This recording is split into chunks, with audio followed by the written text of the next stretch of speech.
بسم اللہ الرحمن الرحیم۔ السلام علیکم۔ نیشنل اور انٹرنیشنل خبروں کے ساتھ وڈیرا۔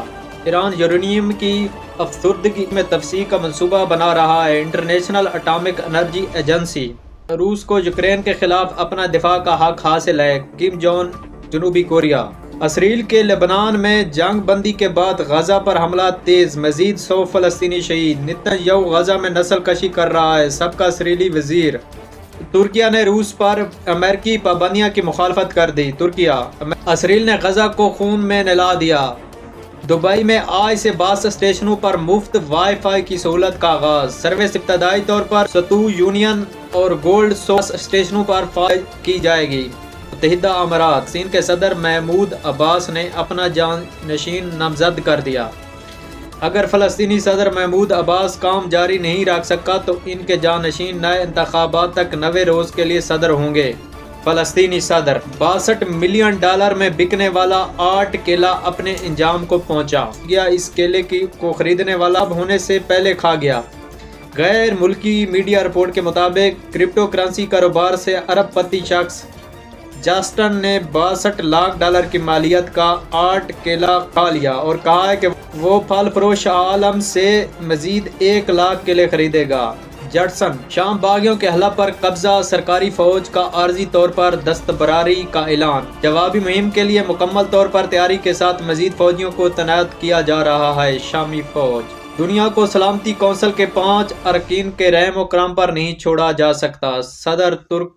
اقوام متحدہ میں مکمل طور پر اصلاحات کی ضرورت ہے۔ موجودہ بحران سے آنے والی نسلیں بھی متاثر ہوں گی۔ Tayyip Erdogan. غربت کے ستائے والدین نے 4 سالہ بیٹی فروخت کر دی۔ بھارت کی ریاست بہار میں افسوسناک واقعہ رونما ہوا جب مالی حالات سے پریشان والدین نے اپنی معصومہ بچی فروخت کرنے پر مجبور ہو گئے۔ انڈیا۔ امریکہ کی تائیوان کو اسلحے کی فروخت منظوری۔ تائیوان کے حکام نے بتایا کہ مذکورہ اسلحے کی فراہمی 1 ماہ کے اندر شروع ہونے کی امید ہے۔ رپورٹ۔ غزہ جنگ بندی حماس کا وفد مذاکرات کے لیے آج قاہرہ جائے گا۔ امریکی جنگ بندی اور قیدیوں کے تبادلہ خیال کے معاہدے کے لیے نئی سفارتی کوشش شروع کر دیں گے۔ ٹرمپ کی صدارت سنبھالنے سے پہلے امریکہ واپس آ جائیں، غیر ملکی طلباء کی یونیورسٹی کی ہدایت۔ ٹرمپ کے صدر بننے کے بعد امیگریشن اور دیگر پالیسیاں تبدیل ہو سکتی ہیں۔ ایڈوائزر۔ امریکہ۔ اسرائیل سے تعلق۔ سعودی عرب نے امریکہ کے ساتھ دفاعی معاہدے سے انکار کر دیا۔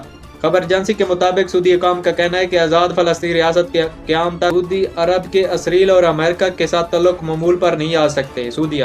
ٹرمپ نے برکس ممالک پر 100% ٹیکس لگانے کی دھمکی دے دی۔ متبادل کرنسی کا استعمال کرنے والے ممالک کو امریکی منڈیوں تک رسائی نہیں ملے گی۔ ٹرمپ۔ پاکستان روس معاشی روابط میں توسیع کے لیے مذاکرات۔ آئندہ ہفتے ماسکو پر عالمی پابندیاں کا ایک بڑا چیلنج۔ ذرائع کا کہنا ہے کہ پاکستان روس سے ایک مرتبہ پھر خام تیل اور LNG رعایتی نرخوں پر حاصل کرنے کی کوشش کرے گا۔ پاکستان۔ روس نے امریکہ کو نیوکلیئر ہتھیاروں کے جنگ کے خادشے کی تباہ کن اثرات سے خبردار کر دیا۔ روس نے واضح کیا ہے کہ نیوکلیئر ہتھیاروں کے زمائش بحال کیے جانے پر غور کیا جا رہا ہے۔ روس۔ PTI کے 141 کارکنوں کو جسمانی ریمانڈ کی درخواست پر فیصلہ محفوظ۔ جسمانی ریمانڈ کی استطاعت مسترد 2 خواتین کو جوڈیشل ریمانڈ پر جیل بھیج دیا گیا۔ پاکستان۔ مودی اور اڈنی کے کرپٹ گٹھ جوڑ۔ امریکہ میں رشوت اسکینڈل سامنے آ گیا۔ اڈنی نے بھارتی حکام کو $250 ملین کی رشوت دے کر اربوں ڈالر کی ٹھیکے حاصل کیے۔ شام میں حکومت مخالف جنگجوؤں نے حلب شہر کو کنٹرول سنبھال لیا۔ لڑائی میں 25 سویلین سمیت 260 افراد ہلاک۔ ایئرپورٹ پروازیں کے لیے بند۔ مودی کے وزیر اعظم بننے کے بعد بھارت میں ہندو قوم پرستی پھیلی۔ بھارتی صحافی رول بھاٹیا نے اپنی کتاب میں انڈیا میں بھارت کی جمہوری زوال پر روشنی ڈالتے ہوئے کہا ہے کہ نریندر مودی وزیر اعظم بننے کے بعد سیکولرز اور مساوات پر مبنی نظریات کو ترک کر دیا گیا۔ انڈیا۔ مقبوضہ کشمیر میں کینسر کے مریضوں میں تشویشناک اضافہ ریکارڈ۔ سری نگر۔ مقبوضہ کشمیر میں کینسر کے مریضوں میں تشویشناک حد تک کا اضافہ ریکارڈ کیا گیا۔ کشمیر۔ ملیشیا میں شدید بارشیں، 18,000 سے زائد خاندان متاثر۔ کوالالمپور میں شدید بارشوں کے نتیجے میں ملیشیا کے کئی ریاستیں شدید متاثر ہوئی۔ چین میں دنیا کا سب سے بڑا سونے کے ذخائر دریافت۔ مالیت $80 بلین سے زائد ہے۔ چین۔ ایران کا اسرائیل اور امریکہ پر دہشت گردوں کی سرپرستی کا الزام۔